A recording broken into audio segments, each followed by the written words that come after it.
1955 সালে সুকান্ত ভট্টাচার্যের রানার নামক একটি কবিতা প্রকাশিত হয়। তো কবিতাটা শোনাই। রানার ছুটেছে তাই ঝুম ঝুম ঘন্টা বাজছে, রানার চলেছে খবরের বোঝা হাতে, রাত্রির পথে পথে চলে, কোনো নিষেধ জানে না মানার, দিগন্ত থেকে দিগন্তে ছুটেছে রানার রানার, কাজ নিয়েছে সে নতুন খবর আনার। নমস্কার, আমি জগৎ আবারও চলে এসেছি আপনাদের সামনে একটা নতুন খবর নিয়ে। তো রানার কবিতাটি আপনাদেরকে কেন শোনালাম? রানার রানার অর্থাৎ হচ্ছে পোস্টম্যান। পোস্টম্যান মানে চিঠিপত্র যারা বিলি করে, তো তাদের কাজ হচ্ছে চিঠিপত্র বিলি করা। তো রানার যখন চিঠিপত্র বিলি করতো তখন তার গাড়ি ছিল না, ট্রেন বাস কিছু ছিল না, তাদের কাজ ছিল পায়ে হেঁটে ছুটে ছুটে খবরের বোঝা কাঁধে নিয়ে তারা এক পোস্ট অফিস থেকে আরেক পোস্ট অফিস চিঠি বিলি করত। কাঁধে থাকতো একটা খবরের বোঝা, একটা লাঠি আর লণ্ঠন কিংবা একটা ঘন্টা। রানারের কাজ হচ্ছে এক জায়গা থেকে অন্য জায়গায় চিঠি বিলি করা। তখনকার যুগে খুব একটা গাড়ির প্রচলন ছিল না, ট্রেন যদিও ছিল কিন্তু চিঠি পৌঁছানোর জন্য ট্রেনটা খুব একটা ব্যবহার হতো না। তখন রানারের কাজ ছিল এক জায়গা থেকে আরেক জায়গা চিঠি পৌঁছে দেওয়া। বীরভূমের রাজনগর থেকে পুরুলিয়ার ডক্টরডাঙ্গা পর্যন্ত হেঁটে একটা চিঠি পৌঁছাতে তার সময় লাগতো 34 ঘন্টা।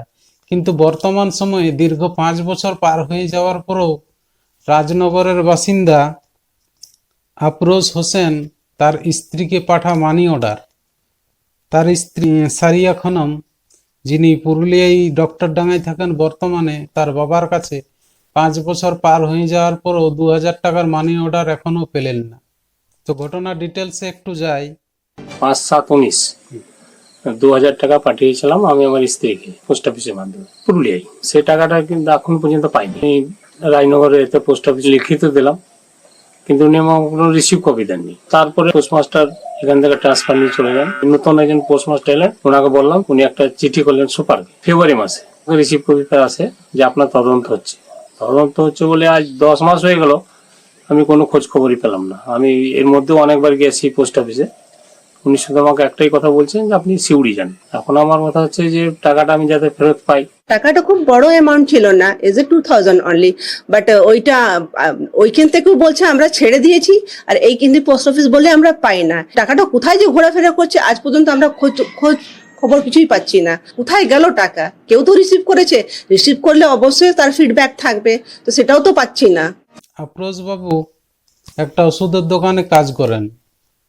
তার স্ত্রী সরিয়া খানম ডক্টরডাঙ্গায় তার বাপের বাড়িতেই থাকে। তিনি 2000 টাকার মানি অর্ডার করেন 5/7/2019 তারিখে। কিন্তু দীর্ঘ 5 বছর পার হয়ে যাওয়ার পরেও সেই মানি অর্ডার এখনো পৌঁছায়নি সরিয়া খানমের কাছে। মানি অর্ডার না পৌঁছানোর কিছুদিন পর আফরোজ বাবু রাজনগরের পোস্ট অফিসে যান এবং পোস্ট অফিসারকে বলেন যে তার মানি অর্ডার কেন পৌঁছায়নি, মানি অর্ডার না পৌঁছানোর কারণ কি। তো পোস্ট অফিসার আফরোজ বাবুকে একটা চিঠি লিখতে বলে এবং চিঠি সে রিসিভ না করেই জমা নিয়ে নেয়। তারপর বছর পর বছর কেটেছে, কিন্তু আফরোজ বাবুর মানি অর্ডারের কোনো সুরাহা হয়নি এবং মানি অর্ডার পৌঁছায়নি। 5 বছরের মধ্যে অনেকবার আফরোজ বাবু তিনি পুরুলিয়ায় স্ত্রীর কাছে এসেছেন, শ্বশুর বাড়ি থেকেছেন, কিন্তু তার মানি অর্ডার এখনো পৌঁছায়নি। আমরা কোন যুগে আছি? এখন ইউপিআই শুরু হয়ে গেছে, যদিও ইউপিআই 2016 সালে চালু হয়েছে এবং আফরোজ বাবু টাকা পাঠিয়েছেন 2019 সালে। তো তখন মানি অর্ডারটা বেশি চালু ছিল, ইউপিআইটা খুব একটা চালু ছিল না এবং স্মার্টফোনও অতটা অ্যাভেলেবেল হয়নি। স্মার্টফোন অ্যাভেলেবেল হয়েছে 2020 সালে লকডাউনের পর থেকে। প্রতিটা বাচ্চার কাছে মোবাইল চলে এসছে। টেকনিক্যাল কারণে হয়তো ডেলিভার হয়নি আর এটা এবারে ইনভেস্টিগেশন হলে তারপরে বোঝা যাবে কি হয়েছে। সেরকম হলে আপনার তো টাকা তো পাওয়ার কথা, টাকা পাবেন, যাকে পাঠানো হয়েছিল সে পাবে, যদি না হয়তো আবার রিটার্ন এখানে আসার কথা। এখান থেকে বেরিয়ে গেছে, এবারে হয়তো কোনো টেকনিক্যাল কারণে কোথায় কিছু হয়েছে, ওটা কি হয়েছে ওটাও বলা যাচ্ছে। মানি অর্ডার বিতর্ক নিয়ে মুখ খুলতে নারাজ পুরুলিয়া ডাকঘর কর্তৃপক্ষ। এই দীর্ঘ 5 বছর পর নিউজ 18 বাংলা যখন আফরোজ বাবু সাহায্য করার জন্য এই খবরটা করে, রাজনগরের পোস্ট অফিসে যান, সেখানে পোস্ট অফিস থেকে তারা জানতে পারে যে এটা পুরোপুরি সিস্টেম ফেলিয়ার। টাকা কোথাও গায়েব হয়নি, টাকা কোনো চুরি হয়নি, টাকা কোথাও আটকে আছে, সিস্টেম ফেলিয়ারের জন্য কোথাও টাকা আটকে আছে, হয় টাকা পৌঁছে যাবে, না হলে টাকা রিটার্ন চলে আসবে। এখন আমরা কম্পিউটার যুগে বাস করছি, এক ক্লিকেই বোঝা যাবে যে কোথায় টাকা আটকে আছে। তা সত্ত্বেও এই ঢিলেমি কেন?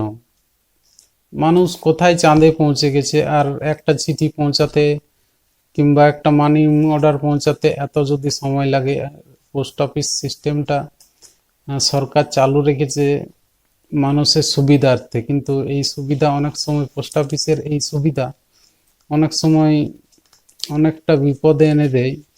কোনো আগে অনেক সময় দেখা যেত যে চাকরির কল অনেকের ডেট পেরিয়ে পৌঁছাতো, ফলে কিছু করার ছিল না, অনেকেই চাকরি হারিয়েছে এরকম ভাবে। যাই হোক, আপনাদের সঙ্গে যদি এইরকম ঘটনা ঘটে থাকে অবশ্যই জানাবেন, আর ভিডিওটি ভালো লাগলে লাইক করবেন, চ্যানেলটি সাবস্ক্রাইব করে দেবেন। নমস্কার।